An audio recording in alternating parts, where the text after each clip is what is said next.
مولا علی نے فرمایا زہرا اج 3 دن گزرے گھر چولہا نہیں جلیا تے 3 دن دا فاقہ ہے تے اسی تے آپ نہیں کھا سکتے تے حضور دی دعوت پھر نال صحابہ دی بھی سیدہ نے عرض کی تھی حضور تسی جاؤ نا تے دعوت دے کے آؤ تے دعوت جانے کھانا جانے تے میں جانا تسا ویکھیا ہوئے گا گھر وچ اچھی خاتون خانہ ہوئے نا تے انہیں تھوڑے پیسے جوڑ کے تھوڑی تھوڑی کمائی جوڑ دیا رہ دیا کمیٹیاں ڈال لیں دیا عورتاں جڑیاں سیانیاں عورتاں ہوں دیا نے وہ جوڑ لیں دیا حضرت صدیق اکبر ایک دن گھر آئے تھے آپ نے ویکھیا حلوہ پکے بیگم نے حلوہ رکھا تھا حضرت صدیق اکبر نے فرمایا حلوہ کتھوں آیا میری کمائی وچ حلوہ نہیں پک سکتا یعنی ترخواہ اتنی ہے کہ وہ حلوہ نہیں بنایا جا سکتا تے ساڑھے کر حلوہ کتھوں آیا بی بی صاحبہ نے عرض کی تھی حضور بے شک توڑی کمائی چ حلوہ نہیں بن سکتا کیونکہ کمائی تھوڑی ہے تنخواہ تھوڑی ہے پر توڑی کمائی چ ہر مہینے تھوڑے تھوڑے پیسے بچا کے میں رکھ دی رہی ہیں آج اینے کے پیسے کٹھے ہو گئے کہ حلوہ بن جائے تو میں حلوہ بنا لے دل کردہ سے حلوہ بنائیے حضرت صدیق اکبر نے حلوہ بھی اٹھایا تے ٹر گئے جا کے نہ تے خزانچی نو پتہ کی کہنے لگے میری تنخواہ تھوڑی گھٹا دے انہیں پوچھا حضور کیوں فرمایا میری بیگم نے بچا کے حلوہ پکایا ہے وہ جڑے بچائے نہیں دا مطلب ہے تھوڑے ہیں جو گزارا ہو سکتا ہے لہذا تنخواہ گھٹا دے وہ جنہ دی تربیت مصطفیٰ کی تھی تو اسی سبحان اللہ گھر جا کے انہیں تے تنخواہ ودھان تے چکچ رہندے نا تو انہیں کیا کہ ساڑیاں گٹا دیو کہ تھوڑے نہ گزارا ہو سکتا ہے گزارا ہویا تے حلوہ پکیا نا جڑیاں خاندانی ہو دیا نے تھوڑے تھوڑے جوڑ کے پیسے رکھ لیں دیا مولا علی نو بھی خیال آیا ہوئے گا میں اپنی آبزرویشن دا سریا بھائی کتابہ جنے ہو سکتا خیال آیا ہوئے کہ ممکن رسول اللہ دی بیٹی نے تھوڑے جوڑ کے رکھے ہو منگے انہوں مولا علی نبی پاک نو دعوت دیکھی آئے کہ یا رسول اللہ کل تو ہاڈا تے سارے صحابہ دا کھانا تے دعوت ساڑے گارے انہوں نوجوانوں دعوت کیتی ہوئے تو سا منو بلایا تو یقیناً 2-4 دن انتظام کر دیں لگے میں بلا تشبیح کہہ رہا تو جتھے حضور نے ہونا ہوئے اوہ تے عرشاں تے جاون تے عرشی عرش سجان دینے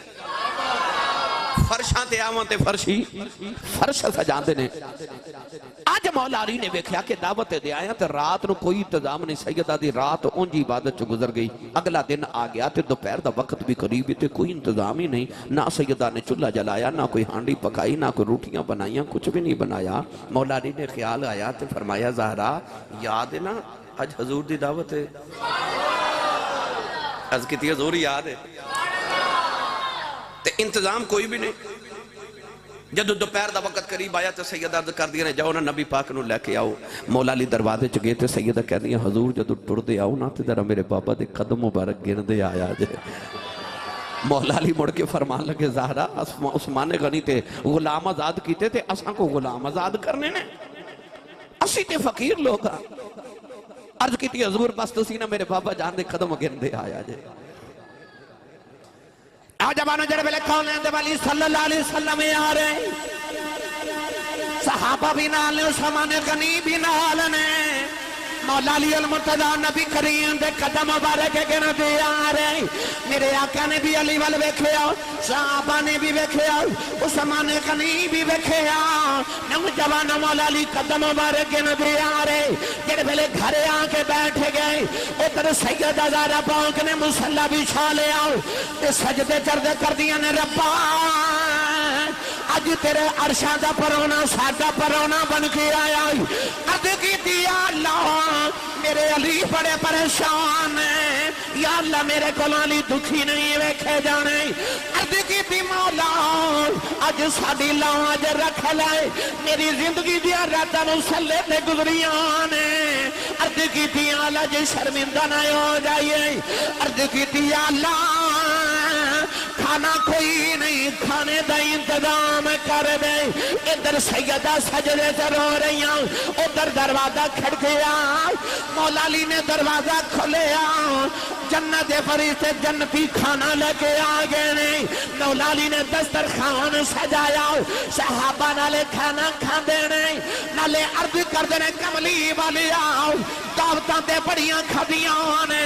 کل سمانے غنی دے گھر بھی دعوت کھا کے آئے ہوں پر انج دا لذیذ کھانا کدے نہیں کھادا میرے آقا نے فرمایا صحابہ اج محمد دی دے پرونے بنے جڑے کھانے قیامت بعد جنت وچ ملنے نے محمد دی نے دنیا تے کھلا دیتے